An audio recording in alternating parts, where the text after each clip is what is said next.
Back, everyone. This is Politics Tonight. Thank you for staying with us on the program. Nigeria's oil and gas sector is once again at the center of a major controversy, one that raises serious questions about power regulation and accountability. The heads of two of the country's most critical energy regulators, the Nigerian Midstream and Downstream Petroleum Regulatory Authority and the Nigerian Upstream Petroleum Regulatory Commission, have resigned following a petition by Aliko Dangote. The resignations come amid an intense battle over petrol importation, local refining, and who truly controls Nigeria's energy sector. Aliko Dangote's petition reportedly alleges regulatory sabotage, bias, and actions that undermine local refining, claims that have shaken the industry and forced the exit of top officials meant to protect the public interest. But this development raises troubling questions. Are these resignations a victory for accountability or proof that Nigeria's regulatory institutions are vulnerable to elite pressure?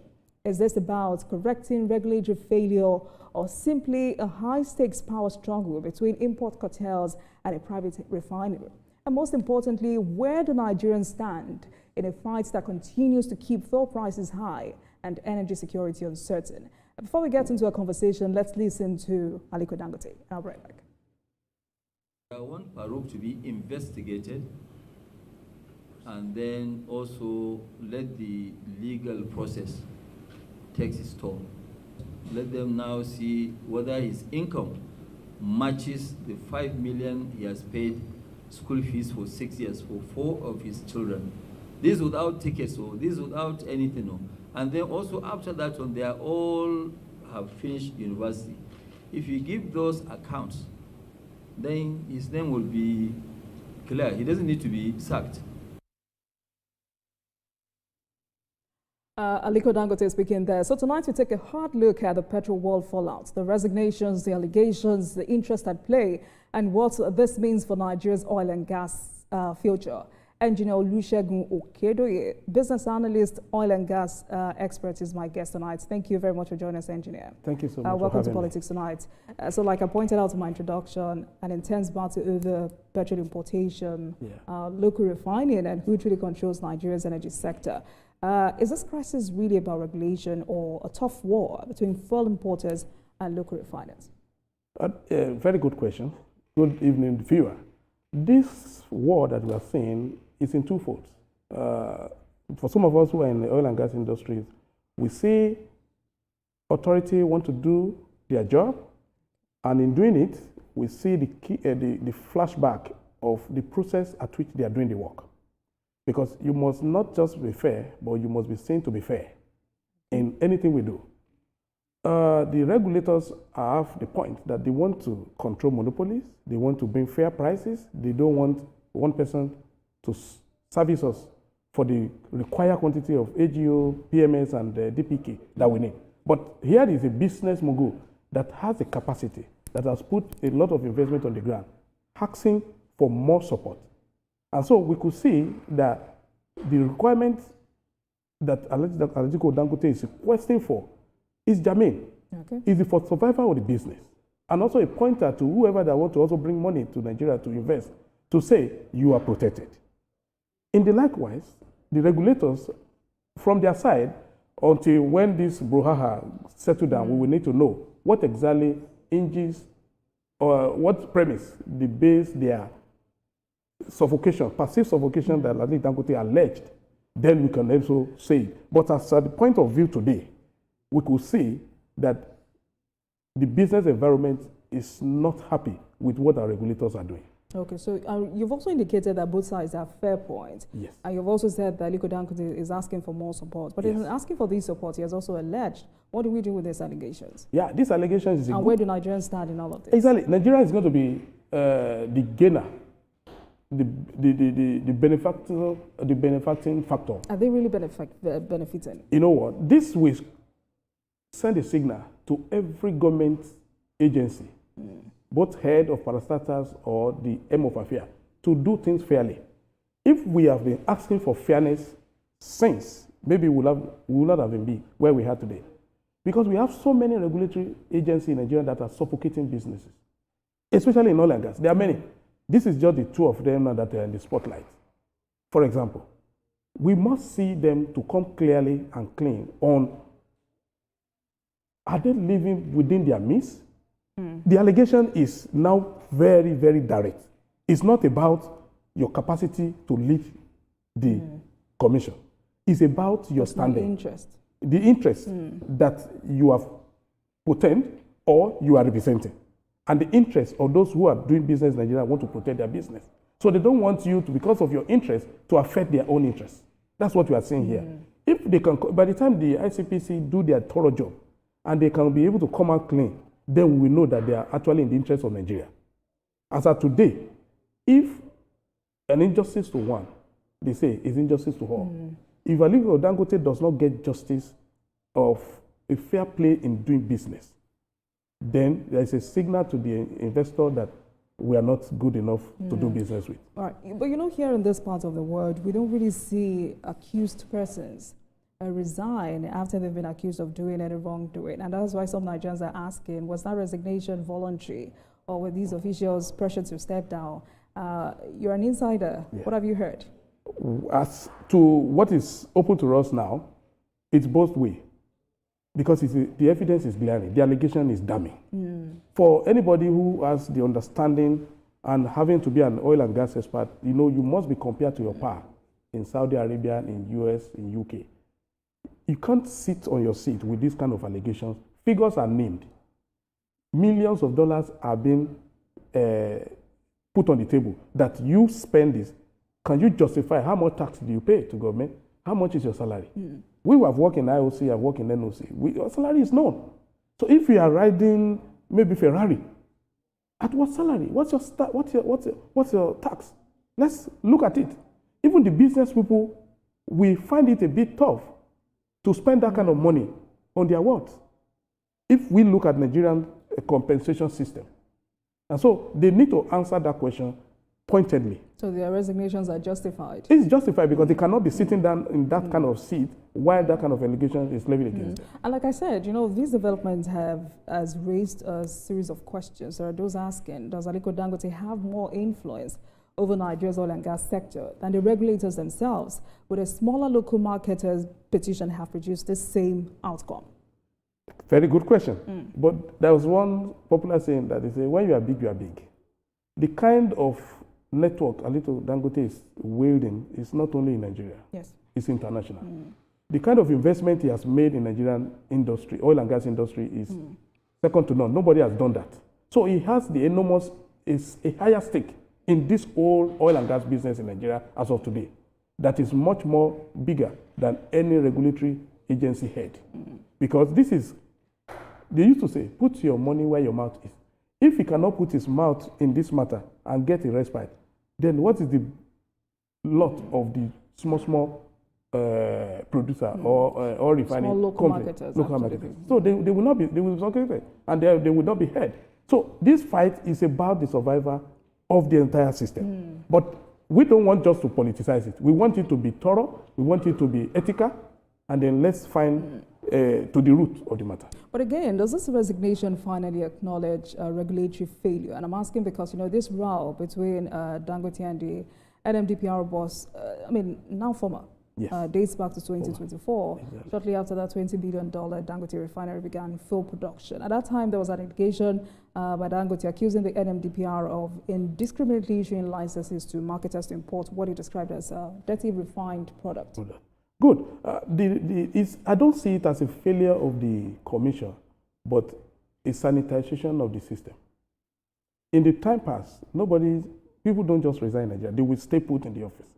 But so I do apologize. If you say this is a sanitization of the system, again, you said both points or both sides are fair points. Yes. How do you juxtapose those positions? Okay, let's take it this way. Okay. The regulators want to ensure that the other marketers are protected, then the interest of Nigeria is protected, not to fall into the hand of monopoly. Fairness, that's what it should be there for.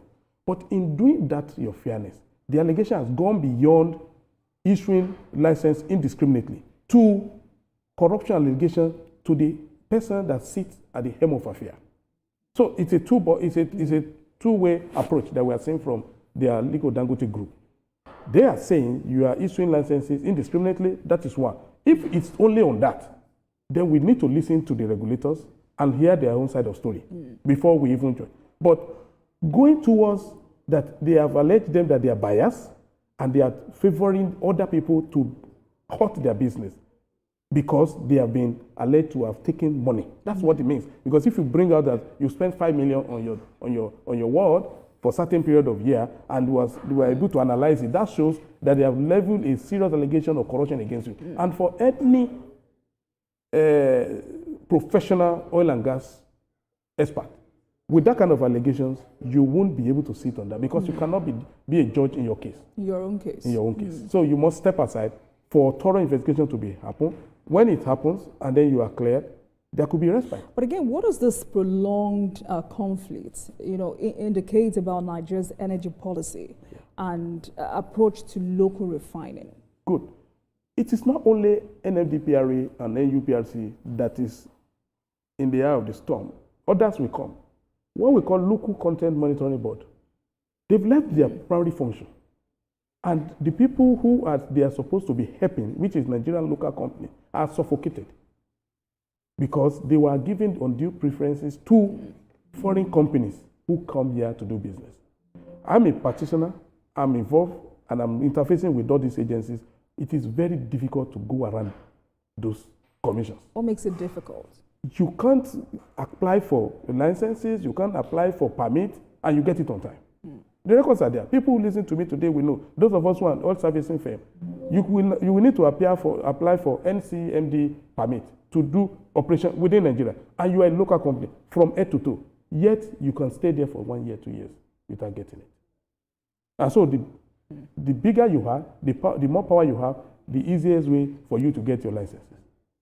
You must know somebody that can speak to somebody. That should not be.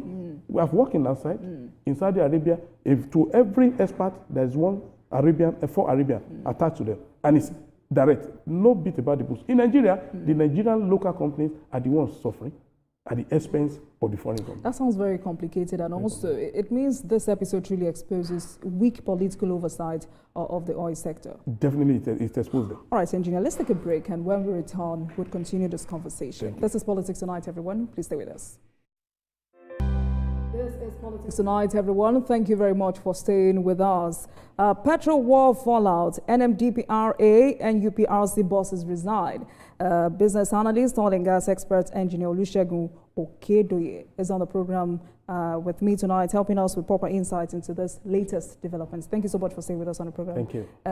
Engineer. Now, let's talk about fuel importation. And I'm curious to ask, who benefits when fuel importation continues despite a functional refinery in the country, even if it's private? It is the importer that benefit and few individual. Because for every importation we do, we're importing poverty because we have exported our job. We're importing poverty? Yes. How do I mean? Crude oil has different products that can be gotten from it.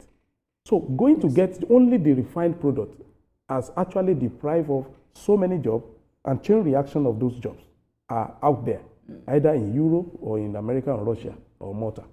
But if we patronize a locally refined product, that means we did not export our job is here. People who even sweep an office for somebody is benefiting. The people that do logistics part of it within the country will be paid and they will spend money within the economy.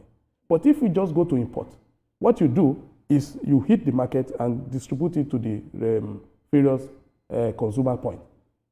The chain of activities and money that follows from refining to packaging to logistics to put on the ship before it gets here has been lost to our side. So the only few individuals who are in that market benefit. The populace in Nigeria are losing. So the reason why we should support the locally refined product, because we want to retain our job here. We want to educate, we want to give job to our teeming youth who really need job, either directly in the production processes or in the logistic arm of it before it gets to the end consumer. So, apparently there are powerful cartels desperately frustrating local refining. Definitely. All right. If not, why is our four refineries not working?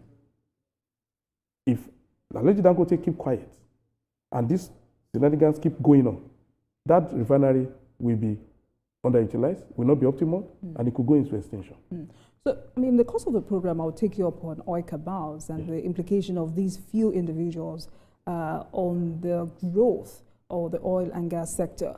But then, let's go back to this episode, this brouhaha between Aliko Dangote and Farouk Ahmed and all of them. Why the crisis in Nigeria only gets attention after public embarrassment? Because we do not do what we need to do at the onset. Because I do not expect the NDPRA and NUPRC not to have issued any communique back then, but trust the actions they are taking and sensitize the public. Why do they have to wait till Dangote Group begin to bring out allegations before they resign? This battle has been on, when they just open it. We got from our regulator that they are just test running it. We must be involved. Why do you sit on the fence? I'm watching that investment, that level of investment going that way when you are saying it's just test running, the capacity is not enough. What have we done as a regulator to help these individuals who are pushing for us to have stability in our dollar and our economy? It's a major factor today. That is why this is December. Did you see any fuel queue in any station? No, it has been our practice that you see people dying this December because they are queuing for fuel, because they are holding the fuel in their houses. That has been stopped by the introduction or commissioning of alleged Dangote refinery. It's enough for every regulator to queue and see, this is our baby, we must make sure it survives. Not that we come to the public and say, well, the product is lower in standard. Have you gone to check? Have you shown us? Alleged Dangote has to do that several months ago, saying they should go to any lab in the world and test my product. That kind of tool shouldn't be coming from our regulator if you are indeed in the interest of the masses. Dangote Group is also Nigeria. It should be in the interest of him too, apart from he's a business owner. He's a Nigerian. If you are saying you are on the part of interest of the major Nigeria, that you don't want monopoly, you want competition, and you want price stability, it should be fair. What Dangote is giving us today is giving us price stability. It's even coming down. So why don't we see reason and say, can we support this man the more? And more of him. Boy is there, Aradel is there, Watersmith refinery is there.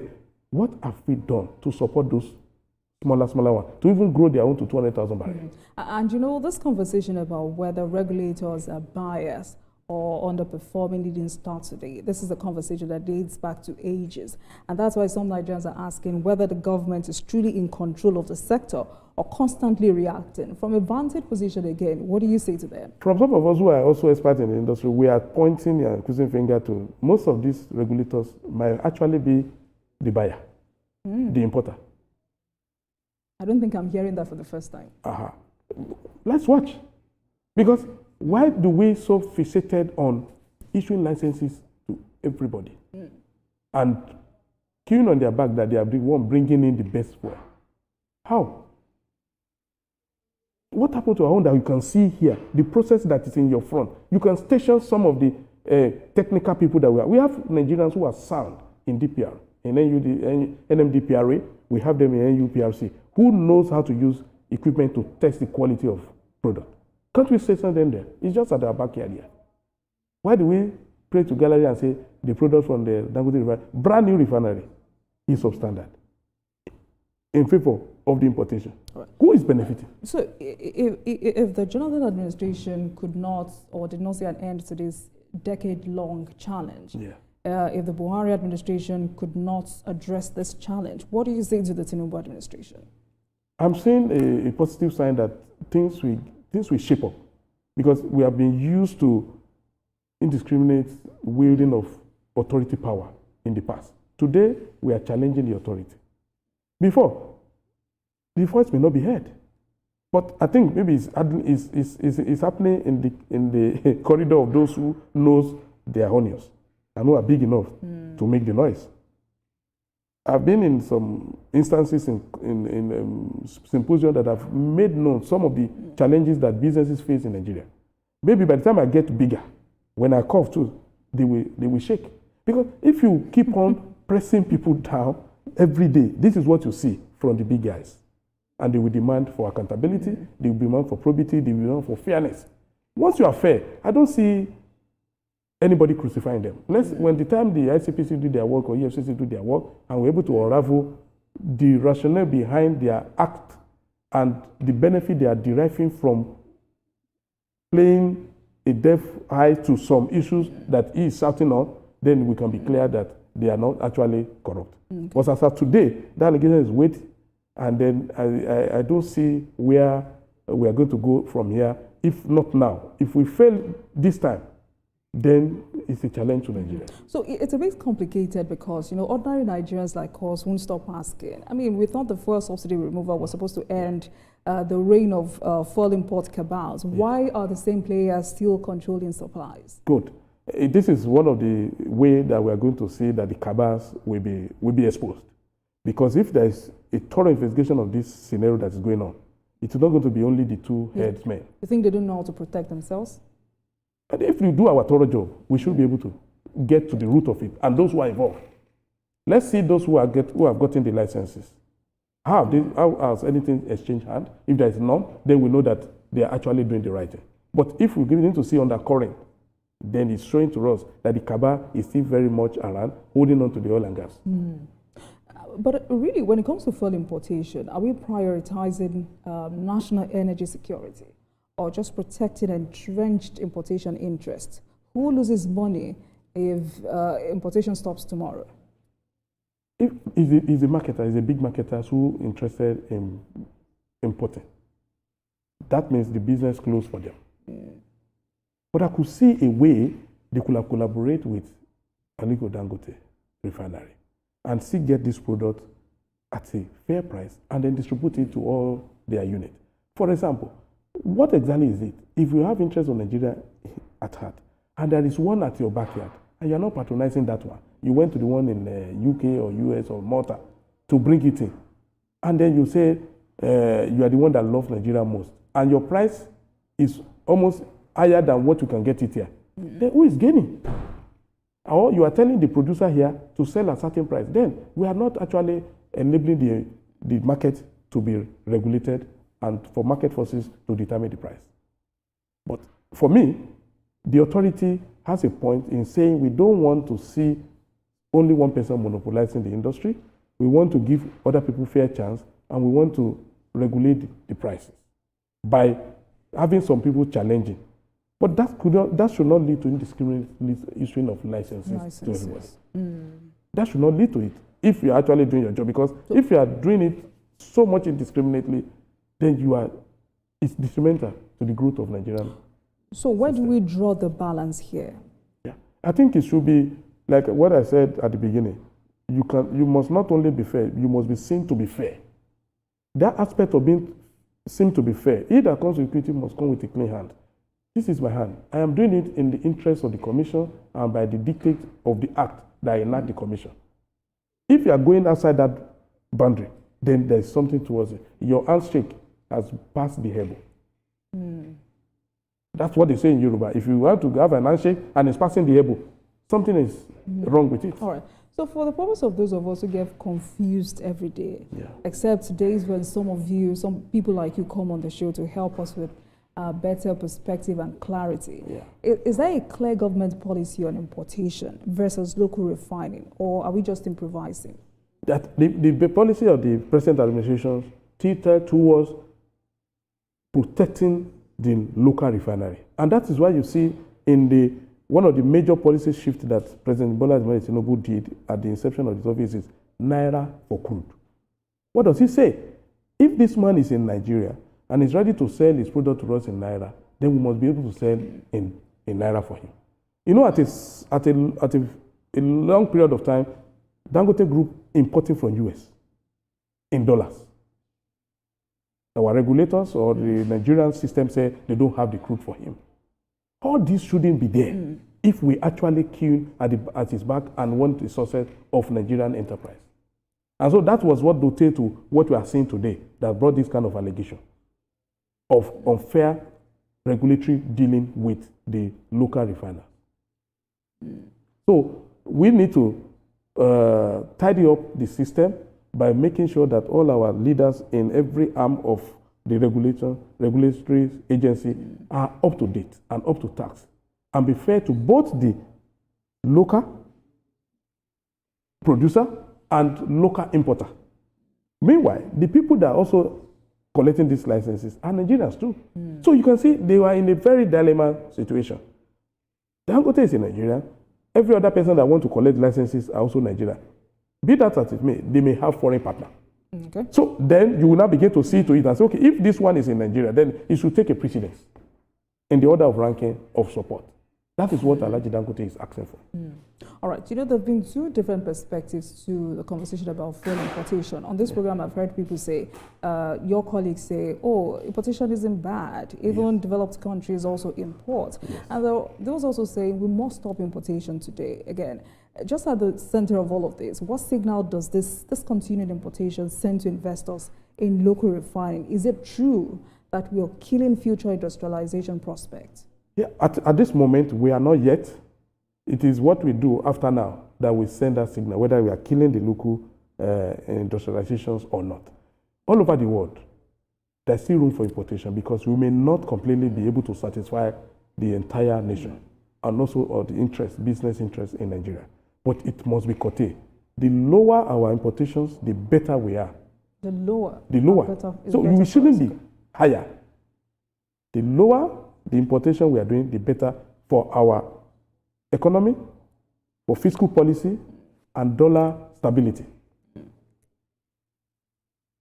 So if you look at what has happened in the last few months with reduction in FX going out from Nigerian system to purchase this petroleum product, that has given the Naira stability. And you can see the downward trend is a bit stable. You can predict if you are going to do a business today, you can know that your official price will not be more than 14.50, 14.50, 14.60. Before, you can wake up tomorrow, you are already at 16.00 to a dollar. Or the next day, 17.00, 19.00. But today, the reduction in capital freight, in dollar request to do importation, has made the Naira to stabilize and to gain momentum, which we must encourage to keep forcing it down. That by then the microeconomy that people need to feel in their pocket will begin to show. If we don't allow this macroeconomy yield to translate to the Naira and Kobo in the people's pocket, then we have not done anything. And they also say that resignation is not an admission of guilt. It's just a first step here. So ICPC has taken over this case. When do you think Nigerians should begin to get feedback of this investigation? And what do you hope to see at the end of this investigation? Yeah, I want to see our watchdog system like ICPC and EFCC rise up to the occasion and give Nigeria the best they expect from them. Because if this country is upright and people do what is right, that is when we have a country to leave behind for our children. And so we expect the ICPC and the EFCC to do a thorough job. We should not do a social media or front pages of newspaper trial. Real investigations, and if there is charges, evidence enough to charge them, they should be charged to court and have their day in court. And then we should give them a fair hearing. Also, we should not castigate it because resignation is not an evidence for guilt. It is just a professional way of saying, I am also in tune with you on this matter. Let me bow out, do your investigation, and then let the truth be revealed. All right. So I want to take you back to the conversation about oil cabals, because tonight you've established that there's a lot, to what extent, or to a very large extent, these cabals control the allocation of crude oil and fuel import licenses. So let me ask, what is the relationship between oil cabals and this persistent crude oil theft in the Niger Delta? Oh, there's a very serious collaboration. If you remember, about a week ago, US said they saw one Nigerian vessel at their coast. How does this vessel emanate from Nigeria? Our Nigerian organization said, no, this company has been moribund. It's no more in active service. Well, how did he get the product? Why has he not changed his name? That's to tell you there are a lot of numbers of us who are in that business of sabotaging the effort of the government. In the time past, look at how much we are losing to funders, how much we are losing to theft. But in the last few months, this present government has been able to sanitize it, and we can see the production volume rising. So there is a correlation between the cabal, the oil theft, and the industry player, because it takes two to tango. If there is no giver, it looks like three now. in fact, it makes it better. Then it's a phone downs. It's now making three, and they are tangling. So because if there is no giver, there is no taker. For example, all the oil that is being stolen, how do they disappear? Do they turn to thin air? Were they not regulators at the point of exit? Were there not regulators at our storage points in Escravos, in Masemi here, and all the ports? Were there not our security agents in the creek? How does this fuel, how does this crude get into the tank? How does the tank move into our border, pass through the international waterway, and get to our territory, and bet, and load, and go? So it's a collaboration. So have we must. Security agencies been complicit? There's nothing that will happen without them, because they are in the creek. We have naval officers, we have air force. Where were they when those ships betting? Where were they when they are being loaded and then shipped away? Even custom. For every ship that will enter the territory, should be no, because we have a control room. Where were they? That they didn't see that the vessel that has been moribund, that the company is already dead, is still existing, moving around. So there is need for us to do more and support the government in the effort to sanitize this industry space. But how sad is this reality? Because it looks like it's a big deal.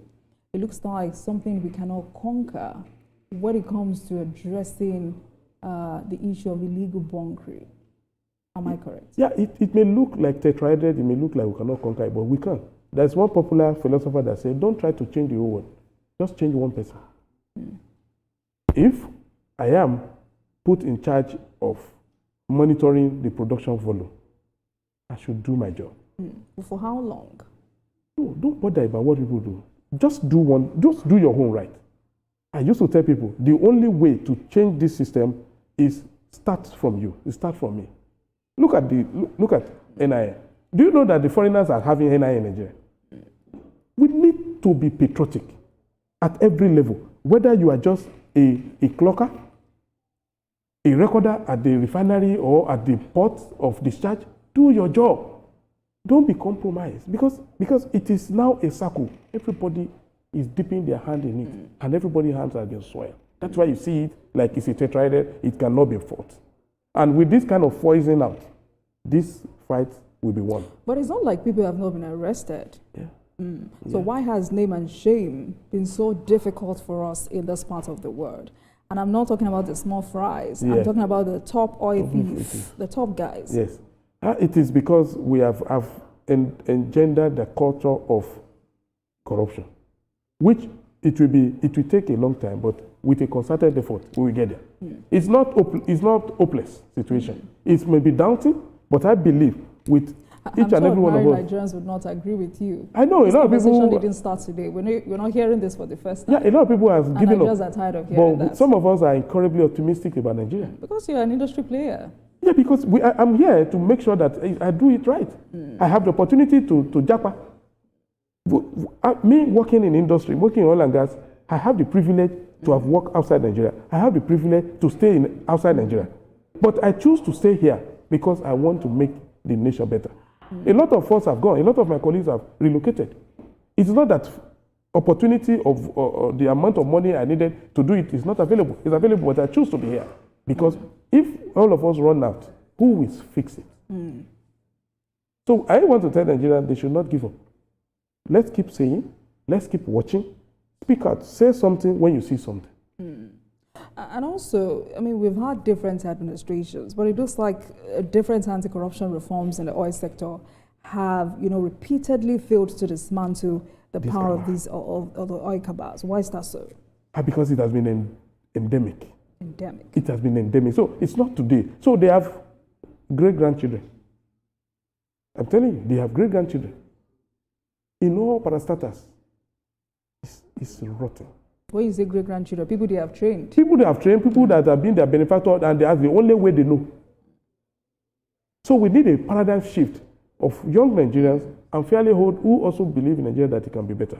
Because they have been used to the culture of undercurrent, kickback, protecting my interest, and I just want to hammer. So we need to train the younger people to say there must be dignity in labor. And our regulators are also need to do a lot of work. There need to be a re-sanitization there, because if the tax authority is checking everybody's lifestyle and you are living above your means, it's a pointer.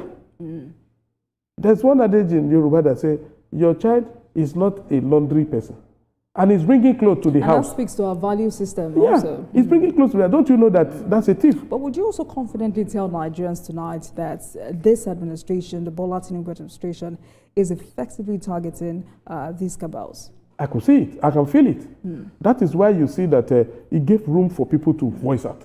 In those days, you might have seen a signal to say, Alhaji, just hold it down there. But he left everybody to say it the way it is.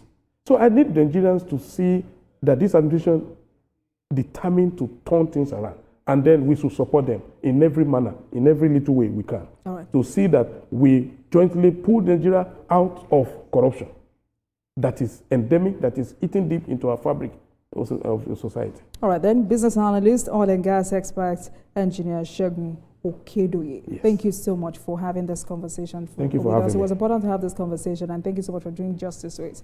Thank you so much. I look forward to more conversations with you. Thank you very much. Thank you. And thank you very much for watching, everyone. That marks the end of today's episode of Politics Tonight. But before we go, let's tell you that the views and reactions of our resource persons are theirs and have no connection with TVC News. Meanwhile, you can watch the repeat broadcast of this episode at 12:30 a.m. Get in touch with us at our social media handles, Facebook, Instagram, and X at TVC News NG and at Olajumo KWO using the hashtag Politics Tonight. We're also on YouTube at youtube.com/TVC News NG. I am Olajumo Latinji. Good night, everyone. I'll see you again tomorrow.